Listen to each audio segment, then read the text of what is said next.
Susigalvoju pasižiūrėti, kaip gerai užsakomi yra KT pacientams sergantiems ūmiu insultu. Ir čia galbūt labai toksai susišauktų su šįryt radiologijos skyriaus vedėja, jūs nebuvot prie 5 minutę visiems nurašė velnių, kaip nekokybiškai užsakomi tyrimai, neurologai irgi gavom, tai ne jūs vieni. Tai žodžiu, ir kaip žinote, ten yra įstatymai, kaip mes turime teisingai užpildyti, kokią informaciją. Tai tokį tyrimą pasidariau prieš tai, kol gavom velnių. Tiesiog priminsiu, kad jeigu atvyksta pacientas su įtariamu insultu, tai realiai visais atvejais, nesvarbu koks tai susirgimo laikas, kelios valandos, para, 3 paros savaitė, rekomenduojama atlikti galvos KT ir KTA. Tai aiškiai KT geriausia užsakyti iš karto, ten KT galima atšauksim, sakykime, jeigu padarėme KT, o ten yra hemoragija, tai mums KT nebereikia, tai atšaukti yra daug lengviau ir paprasčiau, negu iš naujo užsakyti KT. Ir pacientai yra tyrimas atliekamas pirmumo eilė, prioritetinė tvarka, dėl to mes labai visą laiką veržėmės į radiologijos, į KT kabinetą. Ir taip pat rekomenduojama, jeigu jau susirgimas yra daugiau negu 6 valandas, KT matome magistralinės kraujagyslės okliuziją, tikslinga atlikti KT perfuziją, jeigu galvojame apie trombektomiją. Kol kas pas mus KT perfuziją galima atlikti darbo valandomis, darbo dienomis, radiologui sutikus, o visų kitų laikų, dėja, kol kas galimybės neturėjom. Bet mes turėjom tokią galimybę atlikti KT perfuziją ir nedarbo valandomis. Buvo iš pradžių ten, kaip čia ginčiai, kas įvertins, tai dabar žinokit, jeigu mes ir vėl turėsim, tai įvertins intervenciniai radiologai, kurie yra radiologai, licencijuoti ir jie gali įsivertinti, nereikia mūsų radiologų ar fidėjos. Tai tokį turėjom dirbtinio intelekto programą, kuri automatizuotų būdu analizavo neurovizualinius vaizdus ir padėjo vertinti aspektą, hemoragijos tūrį, ar yra okliuzija ar nėra, jeigu KT perfuzija vertina šerdės tūrį, penumbrą ir jų santykį. Tai šitie yra, aš tai praleidau greitai, bet hemoragija, okliuzija ir aspektas yra pagrindinės indikacijos trombektomijai. Turi įsivertinti, ar dar yra ką išsaugoti ir ar yra ten trombas, kurį būtų galima ištraukti, nes jeigu nėra, tai nėra ko ir daryti. Realiai. Tai taip. Tai kaip tas aspektas yra vertinimas, tai šiuo metu vėl turime įsivertinti patys, žiūrėdami į vaizdus. Yra vertinama 10 smegenų sričių pusrutulyje, ten nucleus caudatus, vidinė kausalė, sala ir žievė. Ir tada taip, pirmyn aukštyn važinėje, ten, yra biškiai hiperūmus pakitimai ir nėra. Tai žodžiu, normaliai aspektas yra 10 balų ir jeigu matai kurioje nors vienoje iš šių sričių vietų, tai atimi 1 balą. Tai trombektomijos šiaip yra, ten turi būti 6 ir daugiau, nors yra literatūros, kad net jeigu aspektas yra 3, tai realiai didelis pažeidimas, tie pacientai vis tiek po 3 mėnesių išties būna geresnis negu tiems, kurie nebuvo atlikta. Tai realiai yra verta atlikti trombektomiją visiems. Tai jeigu, kai mes turėjome dirbtinį intelektą, tai vaizdas atrodo iš karto taip, išanalizuodavo per kelias minutes. Jeigu čia jūsų kairė, ne? Kairiai pusėje, jeigu matą dabar įsivertinti dabar, kiek aspekto galvotumėt, tai čia toksai, čia nucleus caudatus, čia yra, nėra, čia yra, nėra, gal čia yra, o čia, tai tada dirbtinis intelektas iškart pasako, kur yra ir tau paskaičiuoja automatiškai, tai čia žiauriai palengvina ir sutrumpina laiką sprendimų priėmimams. Jeigu mes turi skaičiuotumas, kurio mums reikia ir kodėl reikia turi paskaičiuoti, pristatysiu jums kito Grand Round metu, nes planuojame įsitraukti į tyrimą, kuriame bus svarbu tūrius. Tai žodžiu, skaičiuojame taip realiai iki šiuo metu. Paskaičiuoju ilgiausią hemoragijos vietą, tas A, paskaičiuoju storiausią vietą ir skaičiuoju, kiek pjūvių tu matai tą hemoragiją, to pjūvių skaičių padaugini iš 2 ir paskui viską padalini iš 2. Tai tada toks ir gaunasi paskaičiuoju tūris. Tai sudėtingas ir laiką atimantis dalykas, bet kur turėjome, tai tą oranžinę spalvą iš karto pažymi, kur yra hemoragija ir koks tūris automatiškai. Tai sutaupo, nežinau, kokias ten 10 minučių. Ir taip pat turime šiuo metu vėl įsivertinti, ar yra okliuzija ar nėra. Deja, mūsų kompiuterinės tomografijos tų geltonų rodiklių nėra, tenka pasižiūrėti patiems. Tai ten, kur su rodiklė kairėje pusėje pažymėta hipertenzinė vidurinė smegenų arterija, paprastai, kai kraujagyslėje įstringa krešulys, tai ta kraujagyslė, sakykime, patinsta ir jos tūris padidėja, dėl to atsiranda tas hipertensinis signalas. Ir atlikus KT angiografiją, tu matai, kad ten yra krešulys ir kraujotaka toliau nevyksta. Tai čia yra M1 tokios srities, tai tas lengva pamatyti, sunkiau yra pamatyti M2, tai čia programa Brainomics tokia yra, jų tų dirbtinių intelektų yra įvairių. Viena iš jų Brainomics. Tai čia matote jau, kad automatiškai jau aišku, kad čia nėra, o ten, žinai, M2 ten nėra labai sunku įsivertinti ir dirbtinis intelektas labai ženkliai pagerina. Šiuo metu, jeigu ten įtari ar nežinai, tada skambini radiologui arba intervenciniam radiologui ir ten prašai, kad pasižiūrėkite, gal ten yra. Tai tas irgi atima laikas, visi skambučiai, tai su dirbtiniu intelektu viską tą gerai gali padaryti. Ir dar, kad tai perfuzija parodysiu, kad tai perfuzijos vaizdų nėra labai ten sudėtingai. Tai parodys, kaip dirbtinis intelektas supaprastina viską. Rožinė spalva yra šerdis. Tai šerdis yra tas sritis, kur jau numirusi. Ir gal žinote, per kiek laiko numiršta smegenys audinys? 10 minučių. 10 minučių, dėl to daugiausiai psipai ir trunka 10 minučių, nes paskui atsistato tutum.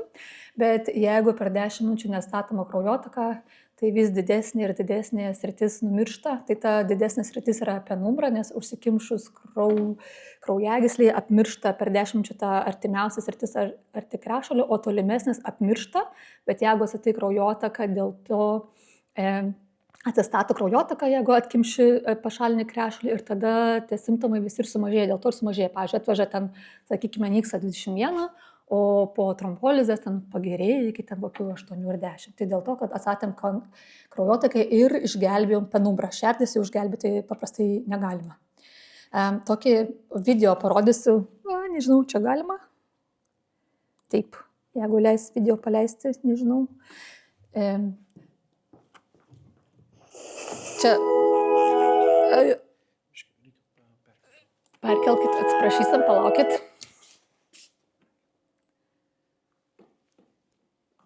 Čia toksai Glaucom Flecken, turbūt žinot, oftalmologo, kuris parodo realią gyvenimą.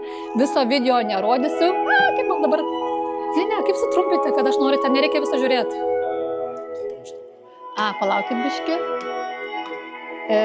Čia taip neurologai atsikeliam, tai nerodysiu, kaip mes rytais, ką mes veikiam rytais, bet tokį man, gal dabar pasirodysiu kaip koks nors weird, bet man žiauriai juokingas ir labai taikliai yra toksai pasakymas, čia truputį dar keli pokalbiai, kaip neurologas kalbasi su kokiais nors gydytojais, kurie skambina patarimo. Bet čia replay. Hello? Oh. You're afraid of a little TPA? Do you hear that? That's the penumbra screaming for help. Tai realiai dėl to mes... nemokysiu kaip išjungti. Atsiprašysiu labai. Tai dėl to mes neurologai dažnai ir trepsime radiologijos skyrių, kad mums reikia viską greičiau. Ačiū. Describe what you want. And watch it take shape. You can plan. Atsiprašau. Tai žodžiu, dėl to mes trepsime tik dėl to, kad girdime, kai ta penumbra mums šaukia arba prašosi pagalbos būti išgelbėjimai. Nes atsiminkite, kas minutę vis didesnė smegenų mirtis yra ir kuo mes ten ilgiau dėlsime, to daugiau numiršta neuronų ir to prastesnis yra išeitis. Dėl to ir sako time is brain. Tai apie KT perfuziją tada parodžiau ir dabar vėl paminėsiu tik dėl to, kad iš tikrųjų KT perfuzija ir pagal Sveikatos apsaugos ministeriją išplečia trombektomijos laiką nuo 6 valandų iki 24 valandų ir tai visą laiką norisi, kad kuo daugiau pacientų atgautų savo, savarankiškumą. Čia yra kriterijai, pagal kuriuos galima atlikti trombektomiją iki 24 valandų, visų nepristatysiu, tiesiog pasakysiu, kad tokie yra. Ir taip pat kai kuriuose šalyse yra ir tyrimai rodė, kad galima trombolijos laiką pailginti iki 9 valandų. Tai pavyzdžiui, jeigu atsikelia žmogus ryte ir aš matau, jau bus daugiau negu 4,5 valandos, bet skaičiuojama laikas nėra skaičiuojamas laikas nėra, sakykime, 9 valandos nuo miego vidurio. Miego vidurys skaičiuojamas, pavyzdžiui, nuėjo miegoti 9 valandą, atsikėlė 7, tai tu pasižiūri, kada buvo vidurys. Ir jeigu pas tave tas pacientas yra dar 9 valandas, tai jiems dar gali galvoti apie trombolizę, jeigu atitinka kriterijus tam tikrus KT perfuzijas. Dėl to realiai visi wake-up insultai turėtų irgi turėti perfuziją. Tai vat, ir jeigu žinoma laikas iki 9, tai irgi atlikus perfuziją galima trombolizuoti. Mes kol kas tokios praktikos nėra, pagal Lietuvos insulto tos gairės gal kokios nėra, bet manau, kad ateitis, čia yra ateitis. Tai mano jau papasakojo viską apie kada ką atlikti ir dabar tikslas buvo pasižiūrėti, ar mes išnaudojame tą dirbtinį intelektą taip, kaip priklauso, nes manau, kad ilgainiui tai turėtų tapti mūsų rutina. Visi tie naudojami. Tai vat, pasižiūrėjau, ar gerai užsakot. Prieš užsakymą dirbtinio intelekto programa neanalizuoja visų vaizdų, kuriuos atliekama ligoninėje. Reikia įvesti tam tikrus raktinius žodžius, o raktiniai žodžiai buvo tokie. Yra tokie: insultas, kraujotaka, sąmonė, išeminis, hemoragijos, okliuzija, UGSKS arba UGSKS ir perfuzija. Tai vat, atsiminkite juos, įsidėmėkite. Pakalbėsiu. Tai tokius 2 auditėlius ir pasidariau. Vieną pažiūrėjau rugsėjo pradžioje, kai dar turėjome galimybę naudotis dirbtiniu intelektu. Tai pasiėmiau savaitę laiko ir pažiūrėjau, kiek priėmime buvo atlikta KT, KTA ir buvo iš viso apie kokią 100 ligonių ar daugiau. Ir 3-6 buvo atlikta KT, KTA dėl įtariamo insulto. Raktiniai žodžiai buvo panaudoti tik 22 atvejais, tai reiškia 39% buvo neišanalizuoti vaizdų, kai galėjo ir galėjo palengvinti. Tai rugsėjas praėjo naudojimas tas dirbtinio intelekto, galvoju pasižiūrėsiu, ar mes vis dar tą patį gerai darome, nes manau, kad nors šiuo metu neturime, bet tikiuosi, kad ateityje turėsime. Direktorius sakė ir jo postas sakė, kad turėsim, bet tikėsime, kad mūsų finansai irgi sakys, kad galim turėti. Tai žiūrėsime, bet manau, kad pasidaryti namų darbus ir tuos raktinius žodžius pradėti naudoti jau dabar yra svarbu.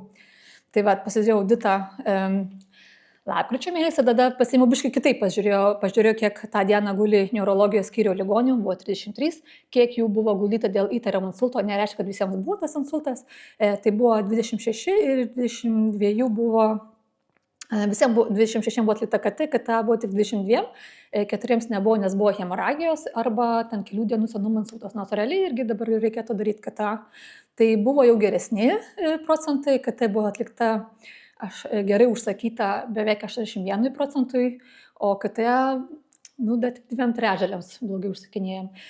Aš tą pokytį galvosiu dėl to, kad užteko vienam daktarui pasitaisyti šabloną ir jau rodikliai pagerėjo. Tai vat,